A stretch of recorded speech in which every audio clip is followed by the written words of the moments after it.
Hey, good afternoon, good morning. I guess it is everybody out there. I'm Conan Smith. I'm the president and CEO of the Michigan Environmental Council. Welcome back to Capital Connection. I'm so excited to be talking today with Representative Jason Morgan, Democrat from the city of Ann Arbor, and a longtime friend and colleague about an issue that I know is near and dear to the environmental community's heart.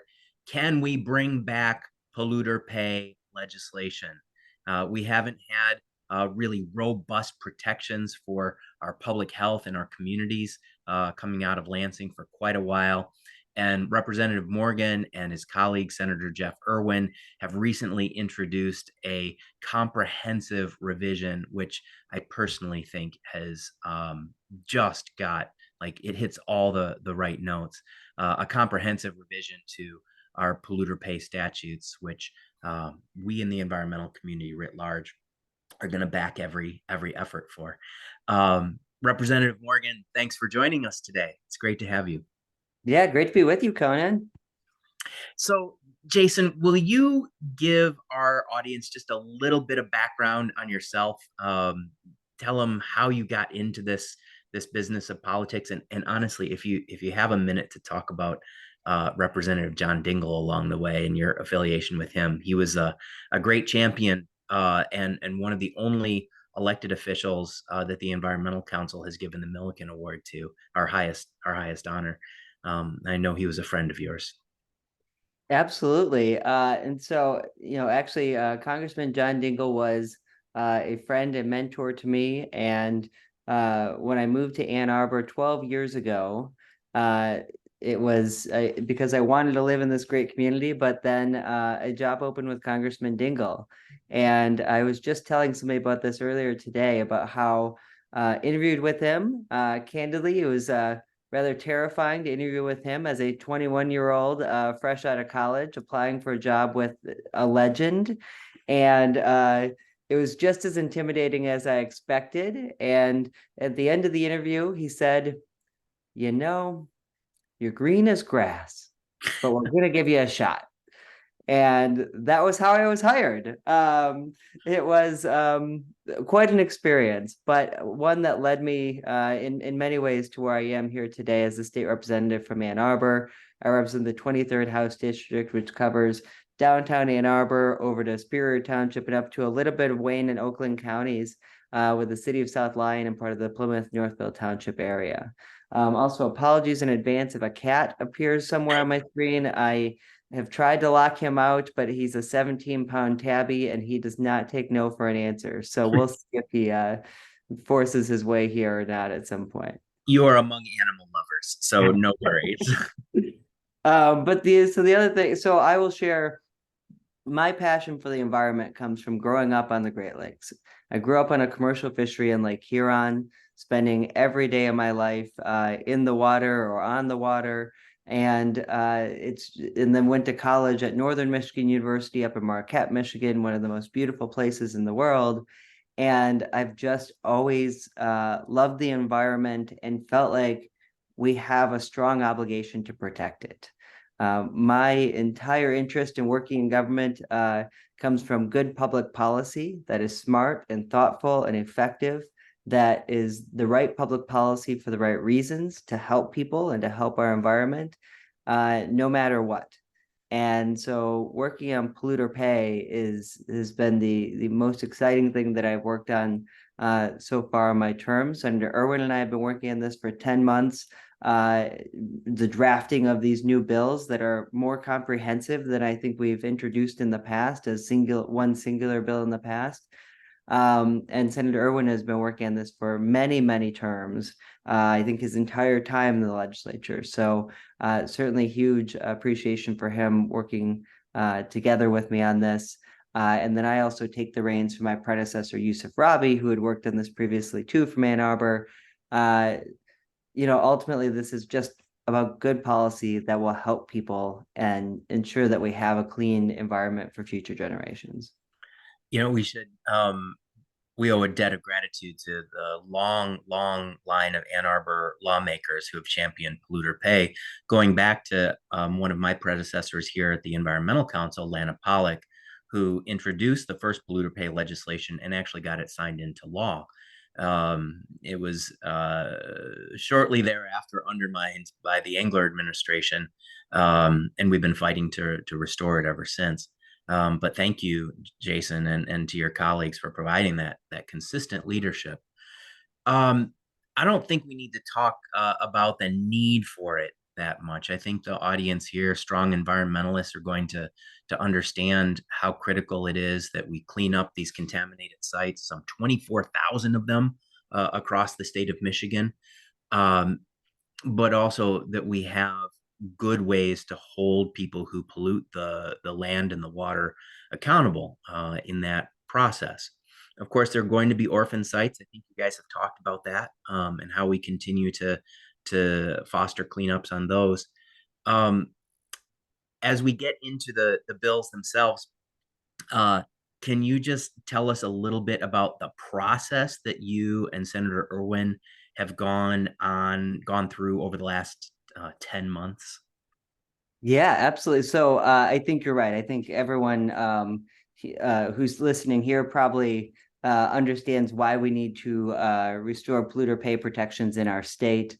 And so but when we started this process, we realized that the bills that had been introduced previously, uh, frankly, were focused on kind of the messaging of polluter pay, because the Republican legislatures of the past 40 years, well, we had some polluter pay laws before Engler, but Republican legislatures since that rollback have had zero interest in even holding a hearing or doing anything to ensure polluter pay protections.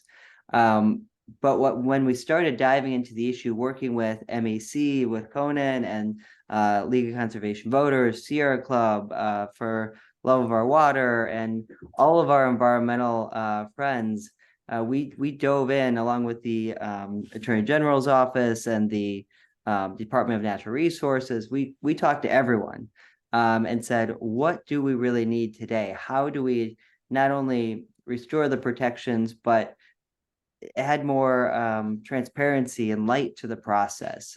And so we came up with a package of 7 bills. We actually came up with a package of 10 bills that we felt were really, really important to making this truly comprehensive. We narrowed it down to 7 for introduction now. Our hope is that our friends in the business and other communities might be willing to work with us on this, given the paring down to 7 bills. But there will always be more work to do in this space. So we have a few key areas. One, increasing the cleanup standards for drinking water and groundwater of these sites. Two, making sure that we're adding more transparency to the process and rolling back a bit of basically pulling back the curtain on what the cleanups look like, and how we are having access to that information. That's been a challenge here in Ann Arbor with the Gelman dioxane plume and other sites where we have these self-managed cleanups where you really don't know if it's being cleaned up until it spreads or until someone is negatively impacted health-wise. So we also have added a medical monitoring protection. So this would require folks to have access to medical monitoring if they're exposed to hazardous substances or chemicals, so that the polluter would have to pay for that immediately upon exposure if needed, as opposed to when a disease is found, because we don't want to wait until it's too late to actually have somebody, it's too late by that point if you don't do that. So there are a number of other things around statute of limitations and some things in that area that we've also added to this package. So I won't go into more detail. I'll pause there, but just to say it's a comprehensive package looking at all of this. We showed that stack of the bills in your hands, and that is going to be a ton of work for everyone to analyze, and lots of details. Just, Jason, off the top of your head, you know how many pieces of paper that is in that total stack?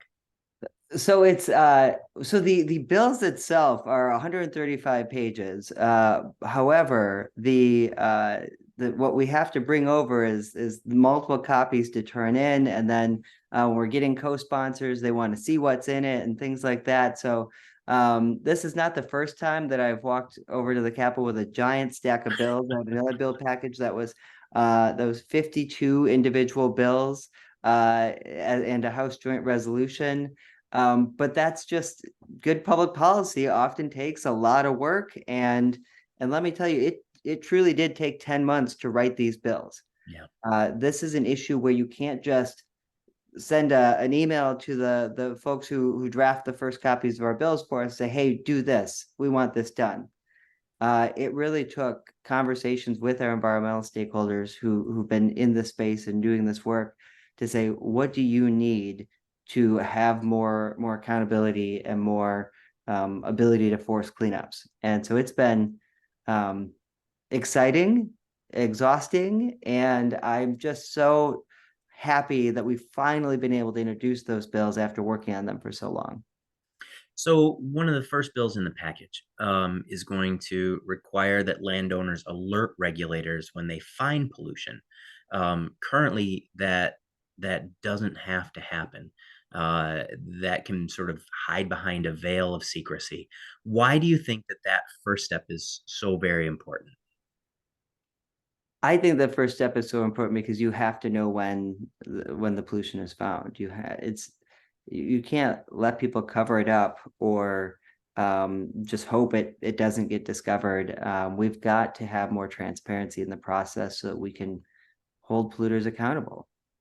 See, the transparency framework is one of the three sort of underlying tenets for this.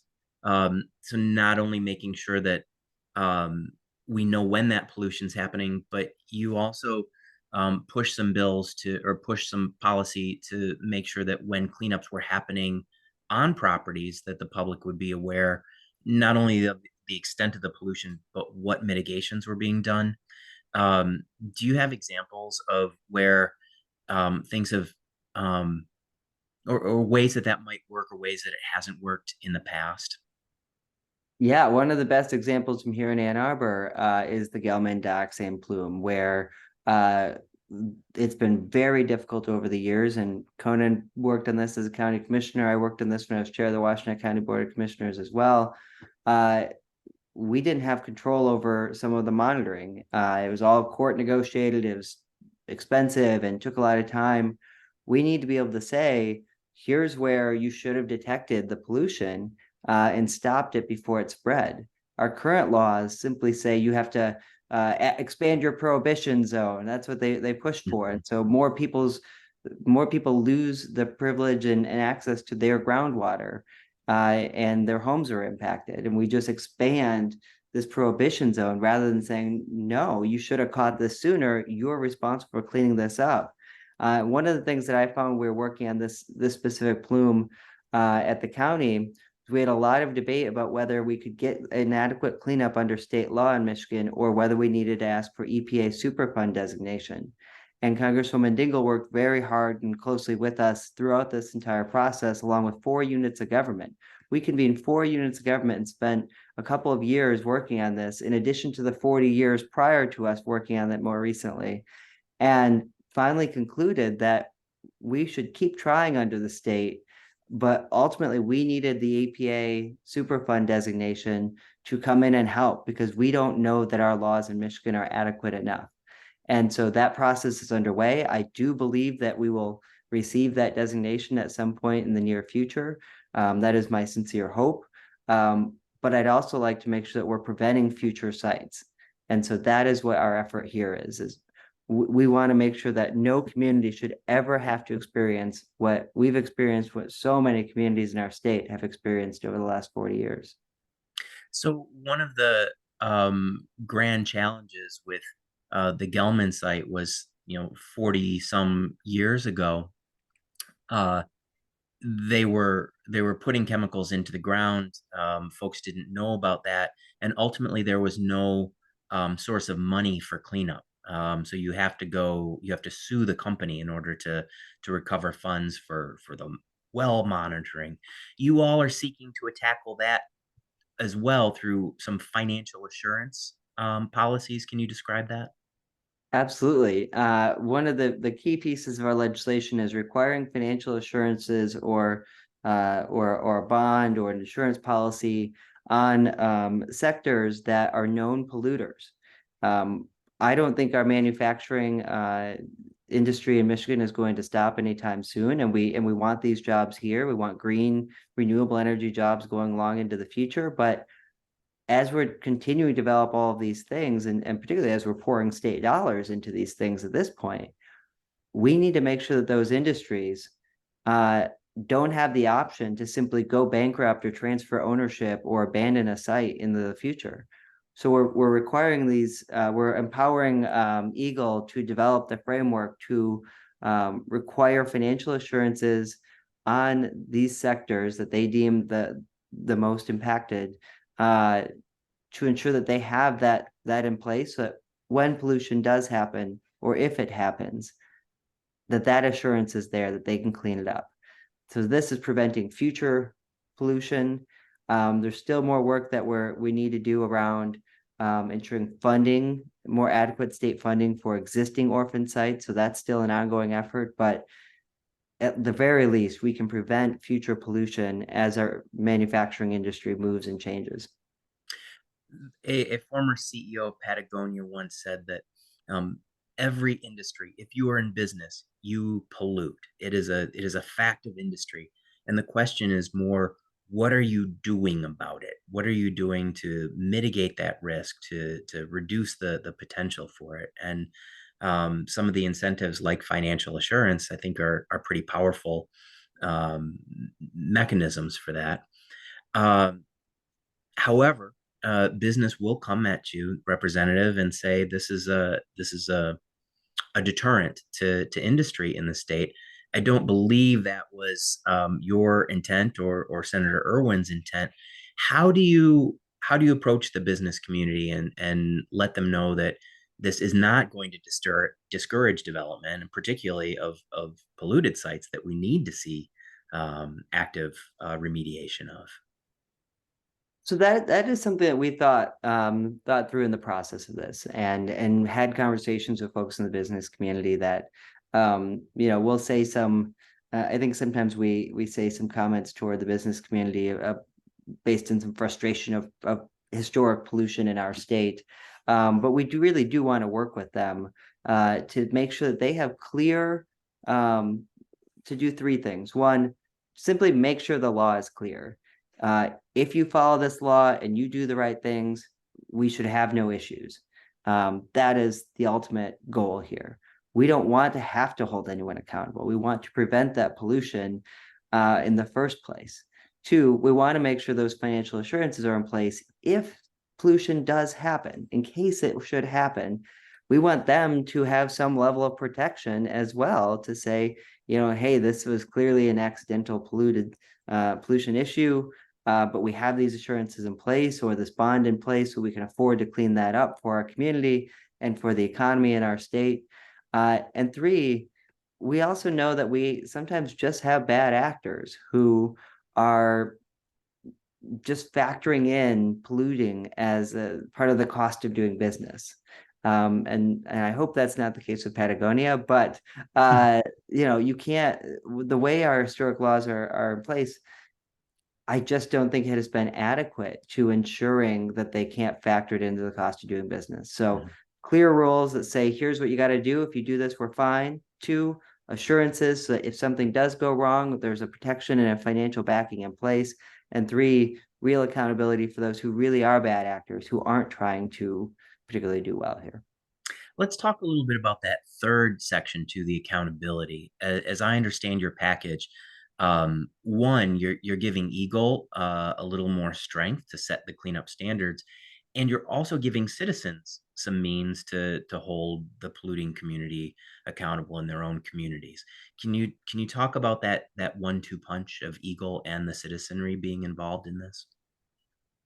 Um, Yeah, I mean, I think that a lot of that side of it goes in the transparency piece, and make sure citizens know what cleanup is going on. They have that monitoring in place from the state that we have adequate monitoring set up, and then making sure that citizens have a mechanism through the courts to seek access to justice when they are negatively impacted. So, setting a fairer clock for people who are harmed by pollution, and starting that limitation period from when the person discovers the claim.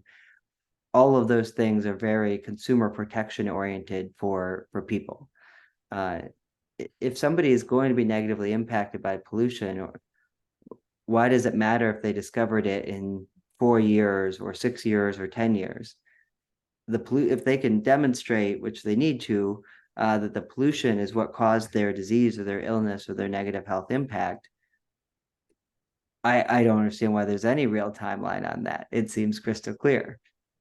But those are, so we've extended those protections as much as we think is possible at this point. One of the big changes from the original conception of polluter pay to the current model we have in place. Originally, we prioritized environmental and public health. Over the course of the interceding decades, economic development took priority. One of the ways that our laws around brownfields, for example, changed was allowing pollution to stay on the site if it wasn't going to be used, for example, for housing. If you were going to put a school or families on the property, you had to really clean up your mess. But if you weren't, or you didn't plan to do that, and you were the polluter, you could leave that stuff in the ground.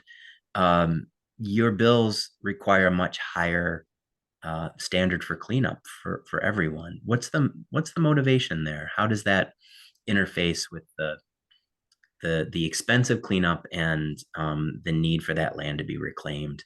How can you talk a little bit about that tension? Yeah, that is an important tension, and I would argue that requiring a higher level of cleanup is good economically. It's good for our economy. Uh, why should we allow a polluter to pollute a site and then just cap it and declare that site unusable for future generations for all of time? Mm. That doesn't make any sense to me. And I hadn't thought about it that way. When your highest Right. and best use, your most lucrative use of the land is when it's clean.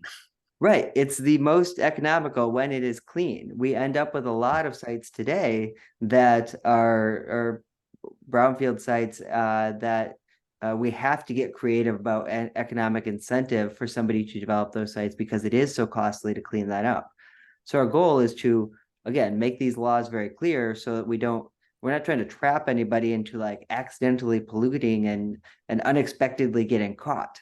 The goal is for them to not pollute in the first place. And then if they do, to have those assurances in place that they can clean that up in an ideal world without going bankrupt or anything like that. The big change in our laws is that in these bills that we put forward um, you can't simply do the cheapest route. You have to do the most effective route of cleanup. That's the intention. Uh, and right now, we sort of err on the side of what's the most, not, I wouldn't say economical, what is the cheapest?